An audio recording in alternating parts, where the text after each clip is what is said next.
Cinema పరిశ్రమను దశాబ్దాలుగా piracy పట్టి పీడిస్తోందని నిర్మాత దిల్ రాజు అన్నారు. స్టార్ హీరోల సినిమాలు రిలీజ్ రోజే పైరసీ రూపంలో నెట్టింట దర్శనమిస్తున్నాయని ఆవేదన వ్యక్తం చేశారు. పైరసీ ముఠా మొదటి రోజే హై క్వాలిటీతో సినిమాలను పైరసీ చేస్తుందన్నారు. ఈ పైరసీ వల్ల నిర్మాతలు, థియేటర్ యాజమాన్యం భారీగా నష్టపోతుందని అన్నారు. దీన్ని అడ్డుకట్ట వేయాలంటే ఓ ఉద్యమం కావాలని, ఎఫ్డీసీ చైర్మన్ గా లాంటి ఉద్యమాన్ని తానే లీడ్ చేస్తానని చెప్పారు.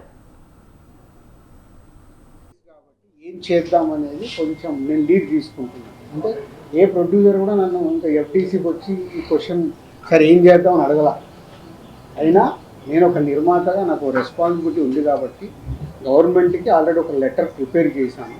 సో డిపార్ట్మెంట్తో కూర్చొని ఏం చేయొచ్చు, ఎందుకంటే బేస్ అంతా హైదరాబాద్లో ఉంది కాబట్టి తెలుగు సినిమా చేద్దామనే ప్రయత్నం స్టార్ట్ చేశాను. అడిగారు కాబట్టి లీడ్ చేసేస్తున్నాను ఎందుకు. బట్ ప్రొడ్యూసర్ మళ్ళీ ఇది మా పెయిన్. దిల్ రాజు ఒక్కరు కాదు, సినిమాలు తీసే ప్రతి నిర్మాత కూర్చొని చేసుకోవాల్సిన బాధ్యత. ఒక సినిమాకు డ్యామేజ్ అవుతే డబ్బు పోయేది ఓన్లీ ప్రొడ్యూసర్వే.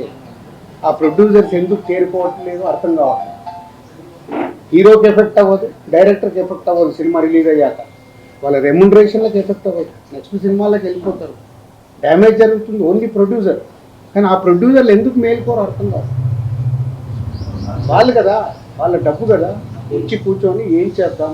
అండర్ ప్రొడక్షన్ ఉన్న ప్రతి ఒక్కళ్ళు రియలైజ్ అవ్వాలిగా. గేమ్ చేంజర్కి హెచ్డీ ప్రింట్ వచ్చింది, తండేల్కి హెచ్డీ ప్రింట్ వచ్చింది, రేపు మీ సినిమాలకు రాదా? కాబట్టి అండర్ ప్రొడక్షన్ ఉన్న ప్రొడ్యూసర్స్, సినిమాలు మొదలు పెడదాం అనుకున్న ప్రొడ్యూసర్లు వచ్చి కూర్చొని దానికి ఒక రూట్ వేసుకోవాలి. లేకుంటే రేపు ఒక్క కుండకి అలాగో చిల్లులు పడ్డాయి, ఆ చిల్లులకి వెళ్ళి రేపు వాళ్ళకు అది ఎఫెక్టే. ఎఫ్డీసీకి ఆల్రెడీ లీడ్ చేశాము. ఈ ప్రెస్ మీట్ ద్వారా ఆ నిర్మాతలకు అర్థమైతే